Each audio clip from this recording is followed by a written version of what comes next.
এই মুহূর্তের চাঞ্চল্যকর খবর আমরা আপনাদের সামনে তুলে ধরব।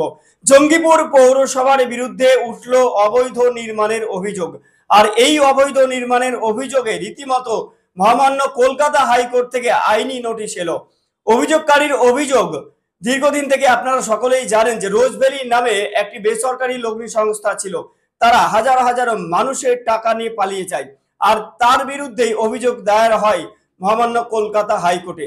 আর কলকাতা হাইকোর্টের নির্দেশেই রোজভ্যালির টাকাতে কেনা যে সমস্ত সম্পত্তি রয়েছে সেই সমস্ত সম্পত্তি বাজেয়াপ্ত করে মহামান্য কলকাতা হাইকোর্ট। আর সেই কলকাতা হাইকোর্টের বাজেয়াপ্ত করা জমি অবৈধভাবে সেখানে নির্মাণ করছে জঙ্গিপুর পৌরসভা, এই অভিযোগে উঠেছে। ঠিক কি অভিযোগ করেছেন অভিযোগকারী, চলুন শুনে নেব প্রথমে তার মুখ থেকে। রোজভ্যালির প্রপার্টি এখন এটা আন্ডারটেক আপনার করেছে হাইকোর্ট, আমাদের ক্যালকাটা হাইকোর্ট। তো এটা যেহেতু কোনো পৌরসভার প্রপার্টি না, সেহেতু পৌরসভা কিন্তু কয়েক বছর আগে, বিগত কয়েক বছর আগে কিন্তু আমাদের যে মোজাউল সাহেব ছিলেন এক্স চেয়ারম্যান, তার আন্ডারে কিন্তু এই কাজটা শুরু হয়েছিল। তখন তারপরে একটা পিটিশন করা হয়েছিল, এটা বাধা দেওয়া হয়েছিল, তারপরে কিন্তু কাজটা বন্ধ হয়ে যায়, এই থেকে যায়। কিন্তু রিসেন্টলি আমরা দেখি যে এই জায়গাটা কিন্তু আবার কাজটা শুরু করেছে। তো কাজটা শুরু করতে আমরা ফলো করি এটা, যে কাজটা শুরু হয়েছে, তা আমরা কিন্তু আবার এই জিনিসটা কিন্তু নিয়ে আমরা বাধা দিই। আমাদের উকিলবাবু যিনি আছেন হাইকোর্টের, তিনি কিন্তু এটাকে নিয়ে আবার আমরা দেখছেন। তো একবার অলরেডি বলা হয়েছে, তারপরে যদি তারা না শোনে তাহলে কিন্তু ফার্দারলি কিন্তু আবার একটা অ্যাকশন বা কিছু একটা নেবে কোর্ট থেকে। কোথায় কোথায় অভিযোগ করা হয়েছে? অভিযোগ মোটামুটি করা হয়েছে, আমরা যেটা জানি সেটা হচ্ছে আপনার ডিস্ট্রিক্ট ম্যাজিস্ট্রেটকে, আমাদের এখানকার চেয়ারম্যানকে, পৌরসভা পূর্ত ভবনে, তার সঙ্গে সঙ্গে আপনাদের এখানকার বিএলআরওকে এবং এসপিকে, এই সমস্ত মোটামুটি জায়গাগুলোতে আমরা কিন্তু এই কমপ্লেনটা করা হয়েছে। আপনারা এটা করেছেন? মানে আমাদের যে উকিলবাবু উনি করেছেন, আইসিকেও জানানো হয়েছে, আরেকটা যে এগুলোও করা হয়েছে, কাকে করা হয়েছে? ইডি করা হয়েছে, সিবিআই করা হয়েছে, আপনার আমাদের যে ইয়ে আছে মানে চিফ সেক্রেটারি, হ্যাঁ ওনাকেও করা হয়েছে। কি আবেদন আছে? আবেদন একটাই, যে যারা এখানকার ইনভেস্টর, অ্যাকচুয়ালি যারা পয়সা দিয়েছিল এই রোজভ্যালি কোম্পানিতে, তারা টাকাটা পাক, এই জায়গাটা যেন কারোর হাত ছাড়া না হয়ে যায়। এখন যদি পৌরসভা এখানে এই জায়গাটাকে দখল করে বা মনে করে যেন এখানে কাজ করে নেবো, তাহলে এই জায়গাটা হয়তো ব্যাহত হবে। হ্যাঁ, আমরা এটাই এটাও আমরা চাইছি যে পৌরসভা মনে করে যে ওনাদের জায়গা এটা, তাহলে এটাকে ভালো করে মেপে সব জায়গায় আগে জানিয়ে, মানে যেটা এখন হাইকোর্টের আন্ডারে আছে জায়গাটা, হাইকোর্টকে জানাক আগে যে আমাদের এটা জায়গা, আমরা এখানে মেপে আমরা বুঝে নিচ্ছি আমাদের জায়গা, তারপরে আমরা কাজ করছি। এটাকে না জানিয়ে কাউকে, মানে কোর্টকে না জানিয়ে তারা কিন্তু কাজটা আবার শুরু করছে। এটার জন্যই অ্যাকচুয়ালি বাধা দেওয়া আমাদের। আমরা চাইছি এখন ওটা পৌরসভাকে জানাক, কোর্টকে আগে জানাক যে হ্যাঁ চিহ্নিত হোক আগে, তারপরে তখন কাজ শুরু হবে। এটা যে কারো ক্ষেত্রে, পাবলিকের ক্ষেত্রে হোক আর সরকারি ক্ষেত্রে হোক, দুটোর ক্ষেত্রেই একই। প্রপার্টি যার আগে তাকে আগে জানাবে, তারপরে তখন কাজ শুরু করবে। আমার নাম লাকি, আমার বাড়ি হচ্ছে বাণীপুর।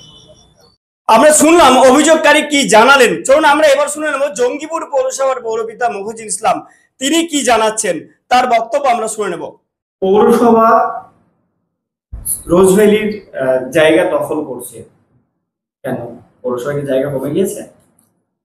দেখুন, আমরা পৌরসভা কাউরির জবরদখল করতে যাইনি। সেটা আমার রাস্তার ধারে অনেক জায়গা আছে, আমরা আমাদের জায়গার উপরেই করতে পেরেছি। এখন যদি ওনার জায়গা বলে তো উনি মাপজোক করে দেখে নেব, ওর যদি জায়গা থাকে তো আমরা ছেড়ে দেবো। আমরা দখল করার কি দরকার আছে? আমার তো জায়গা, কোনো প্রচুর জায়গা আছে। বিভিন্ন সংবাদ মাধ্যমে দেখা যাচ্ছে যে তারা বলছে যে যেখানে সাধারণ প্রমোটার করলে হয়তো প্রশ্নমুক্ত বা সেই জায়গাটা দেখতো পৌরসভা, সেই জায়গায় পৌরসভাই কেন দখল করার চেষ্টা করছে? আমরা কাউরির জায়গা দখল করতে যাব না, আমরা আমাদের জায়গার উপরেই ওখানে নবমী গঙ্গার একটা করেছে, এলএস করেছে, সেই জায়গাতে নর্দমার জল, ড্রেনের জল যে ওখানে ঢুকবে, ওখান থেকে আবার মেন জায়গা আমাদের এসপি অফিসের পাশে যেটা আছে নবমী গঙ্গার, ওখানেই ওই জলগুলো যাবে। তার জন্য ওখানে একটা করা হয়েছে, এলএস করা হয়েছে। যদি মনে করে কি না ওনার জায়গা আছে তো উনি মেপে দেখে লো, আমি বলবো স্পটে এসে জায়গাটা মাপবে, যদি থাকে সেই জায়গা থেকে আমি হটিয়ে আমার জায়গাতে করবো। যেখানে করা হচ্ছে সেখানে কি পৌরসভা জায়গা আছে? না না, আমি বলেছিলাম আমার ড্রেন ওটা দিয়ে ছিল আগে বর্ষা, সেই ড্রেনের সাইডে করতে বলেছি, মানে ড্রেনের জল যেহেতু ঢুকবে বলে ওইখানে করা হয়েছে। যেখানে করা হচ্ছে সেখানে কি পৌরসভার জায়গা আছে? হ্যাঁ, জায়গা প্রচুর জায়গা আছে, রাস্তার ধারে কোনো প্রচুর জায়গা আছে, পৌরসভার জায়গা আছে, নিজস্ব জায়গা আছে। আচ্ছা, যে যে কাজটা করা হচ্ছে সেটা রাস্তা থেকে কতটা ভেতরে বা কতটা দূর নিয়ে করা না না, খুব একটা বেশি না, সাইডের যে রাস্তার মোটামুটি ওই আমি 10-15 ফুটের মধ্যেই করতে পেরেছিলাম।